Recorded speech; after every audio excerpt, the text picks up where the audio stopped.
What intern over at Bravo accidentally leaked a sneak peek of the RHOA reunion, except for we normally get a trailer and the fits?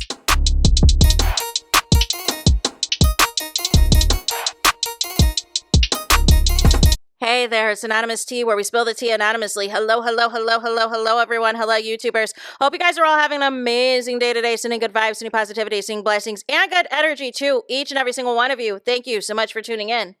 So, anything I say is alleged and in my very, very personal opinion. This is for entertainment purposes only. None of this is personal. The Copyright Act of 1976 is in the description box. Some meat and potatoes, some housekeeping items. So, today we are talking Real Housewives of Atlanta, Season 17. And there was something weird that happened today. So, normally at the end of the season, a few weeks out, we get a reunion trailer. You know what I'm saying? That's going to show us the most viral, the most controversial potential topics to get us to tune in, right? And then from there, Bravo does a post showing each of the housewives' individual reunion looks. Well, this season, all of a sudden, we don't have any of that. We do not have any of that at all, y'all. Instead, they dropped like a 7-minute sneak peek of the reunion. Now, I will say this. The whole castle-themed reunion, the set, it looks like no budget was spared. It looks like the theme of the housewives was to either wear gold, green, or black. It looks like that was the dress code, right? And so what was interesting was what transpired within, the first few minutes that we were able to see. Now, I'm not going to hold y'all. Pinky looks pregnant. Pinky looks with child, and I understand that Claudia Jordan accidentally or intentionally leaked on Carlos King's show that there is somebody on the right side of the couch that is in fact pregnant, that is in fact preggers, and we immediately, canceled out most of the housewives that are on that couch. We remember Pinky came out and was like, listen, look at here. I've had these kids back to back to back. What you talking about, Willis? You know what I'm saying? But that could have been to save face potentially because it's supposed to be a big reveal at the reunion, right?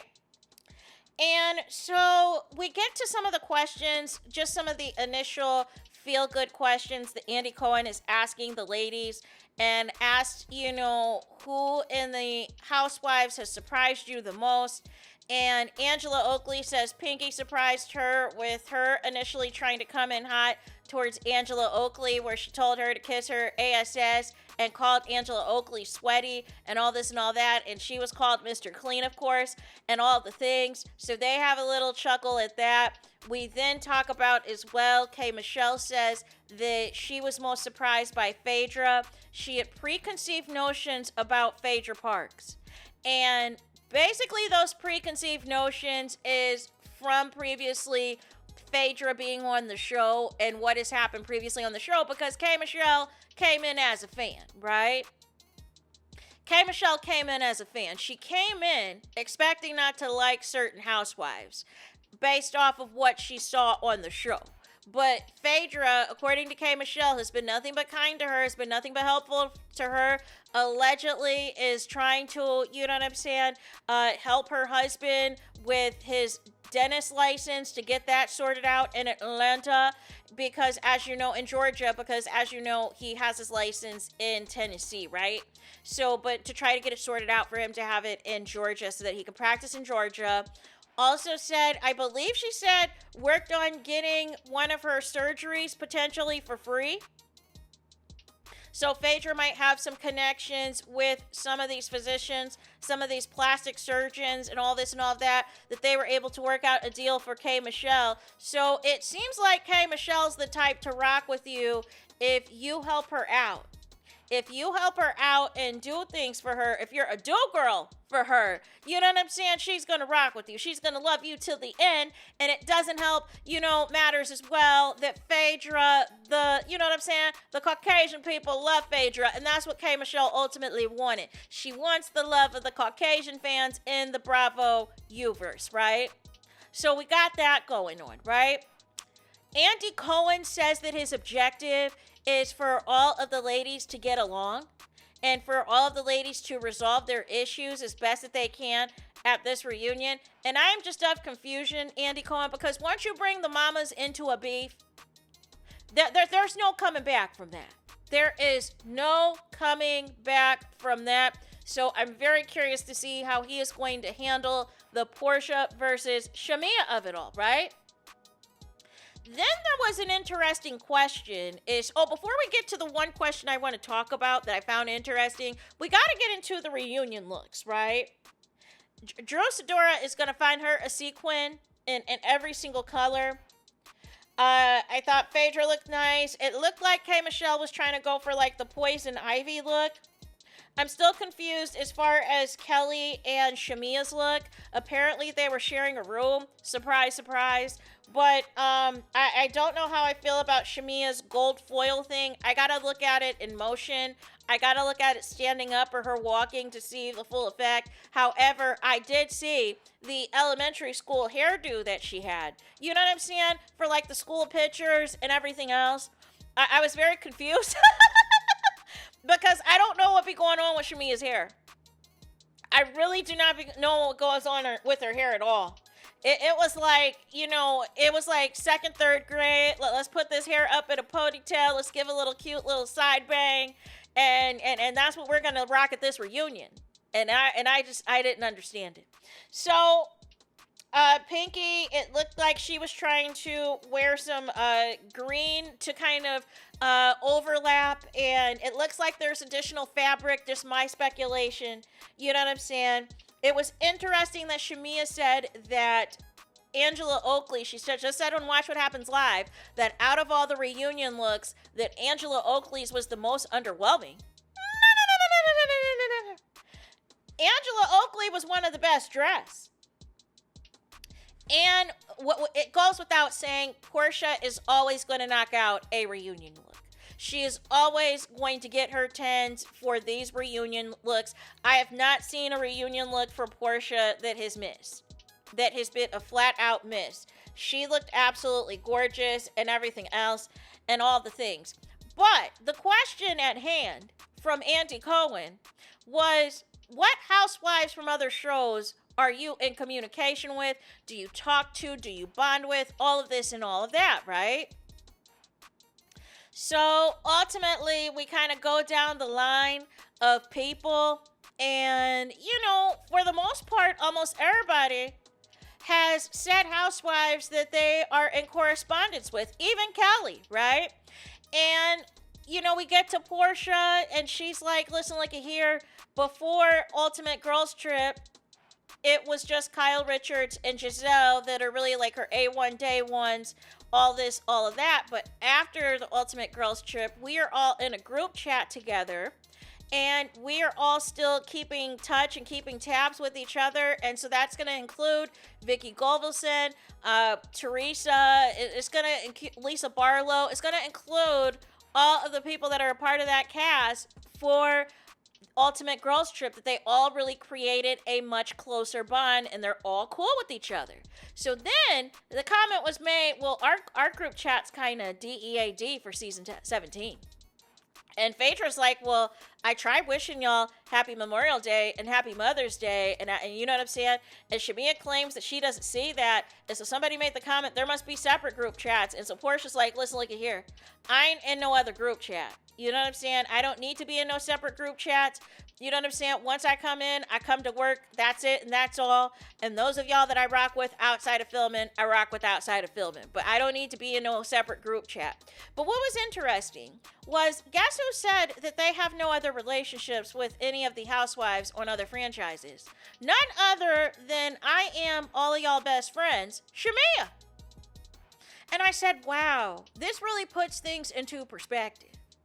Because if you were not so up under Captain Sava Kelly and ultimately all up under Candy, perhaps there could have been networking for you with these other housewives. But I think what it is, I think these other housewives see through Shamea. And I don't think Shamea has presented herself to be a pleasant housewife to be around, a pleasant housewife to get along with, because even though I know some of y'all don't like Phaedra, those fans love Phaedra and these other housewives love Phaedra Deal. You know what I'm saying? So I found it interesting, Shamea, all these years on the show as a friend of, and now you're in your second year as a peach holder, and you're trying to tell me you don't have any other friends that are also housewives from other franchises? That's not a good look. That's not a good sign. That means to me that there is something about your personality and your character that is off-putting to these other housewives. That these other housewives do not want to have a close relationship with you, and I can think of the top reason why. They saw how dirty you did your childhood friend Portia, and they want no parts. So to the Shamea defenders, because I know y'all gonna come in here and be like, oh, but Shamea's rich, she's got the husband, she's got the mansion, da-da-da-da-da-da-da. But it also is a network, you guys. It is also about networking within this type of field, right? There has to be a camaraderie here with the housewives, with the people of Married to Medicine, with the people of Summer House. You know what I'm saying? We have BravoCon every other year. There has to be community. You have to have other people that you can connect with and understand the things that you're going through. And the fact that Shamea said nobody is very telling. And it speaks to me more about Shamea's character than anything else. And I don't want to hear, oh, the other housewives don't like her because, you know, they took Portia's side in the beef. No. That's not what this is. They saw how Shamea has moved as a peach, and they don't like it. They are not feeling it. They are not featuring it. They don't want any parts. Even Kelly has somebody that she could connect with. No excuses for Shamea other than Shamea as a whole. Some of the negative qualities of her is very draining. If things do not go Shamea's way, she likes to take the air out of the room. If Shamea is jealous that you are getting along with Portia and she is not, she has to find something to make something about herself to bring everyone else's down, right? There was already a dig in this preview about having a clean room to throw shade at Cynthia, and I don't even think Cynthia was on the stage yet. But it was clear by Shamea's position on the couch that her job is in jeopardy. That it is on the line for Shamea. Because ultimately, there was no way K. Michelle should have had first seat. You know what I'm saying? Shamea had the most drama in terms of all this chaos she was causing all season. And is nowhere to be found. Not even first chair, not even second chair. Even Kelly trumped you on the seating. So that to me speaks to an issue of putting you on notice, Shamea. That the people are not happy with your performance or lack thereof on the show, and all of the divisiveness and going below the belt is not sustainable on a show like this. There is a reason that Andy Cohen asks that question about which housewives you get along with outside of this show, because he's trying to see from a perspective of HR, are you displaying that you can get along with other people at the company? Are you displaying somebody who is willing to play ball and get along and get to know other people at this company? In the event I want to do a spin-off show, I want to do another special reunion show of these particular housewives from all the franchises like he's done in the past, or another version of Ultimate Girls Trip, I need to see who y'all talk to. You know what I'm saying? Where they put together these different panels, these different speaking engagements that the Bravo celebrities attend. And if you say you don't rock with nobody, why should they call you up for anything? Because I peeped that Shamea and, Kelly went to a St. Louis Cardinals game, and because Andy Cohen's from St. Louis, she tagged him to try to make it seem like everything was all Gucci and all this and all that, but I felt that that was very performative. And I don't know if somebody is telling you behind the scenes to suck up to Andy Cohen to try to keep your job, but I am not getting the vibe that Bravo is happy with Shamea, that what she presented herself to be as a housewife is not translating because, number one, Gerald never wants to film, and then when he is in front of the cameras, he never looks interested, and then it looks like Shamea's trying to put on her family versus be herself. And really, the root of all of this the past couple of seasons has been her one-sided beef with Portia, but she tries to pretend that it's not. But you had Kelly and you had K. Michelle going after Portia like the rent was due, and you were sitting there with the weird facial expressions as if you knew that was going to happen, only for K. Michelle to come out and kneel and say that's exactly what happened, that you guys were at the club with Shamea's mom squeezing K. Michelle's hand for dear life, not to turn on Shamea, to be loyal to her, and talking cash SHIT about another castmate, and I wonder who that castmate was. Portia. So I think Shamea has played this all wrong, has approached this all wrong. She doesn't understand that on a show like this, you cannot hold grudges because it is draining. And you can't go below the belt to, well, that people don't want to F with you, right? And you can't victimize yourself and blame everybody else for your problems. You can't start mess with people, throw rocks and hide your hands, and then play victim and start crying and start running out of scenes when people give you back the same energy. When people want to, respond to you and your madness. So I don't know if it's clocked or clicked yet for Shamea that she cannot go on this type of path on this show. But I feel like Shamea is too fame hungry and she is too prideful to just bow out and exit. She is under the impression at some point she can get a good edit on the show and be liked and be accepted, and that's not how this is going to work. Because once you open the door to start going below the belt against people, there is no bottom that they're not going to go below the belt against you. So with that being said, you guys, that is it for this video. I need y'all to do me the biggest favor, and that is to hype the video. Hype the video, please. There is that. That is it. That is all. It's Toto Sesame now. It's Benito. It's the end of the road. It's the end of the line for this video. Let me know your thoughts in the comments. Please do not forget to like, comment, and subscribe. Hit the notification bell so you're notified the moment I post the content on my channel. And with that being said, I'll talk to you guys again very soon.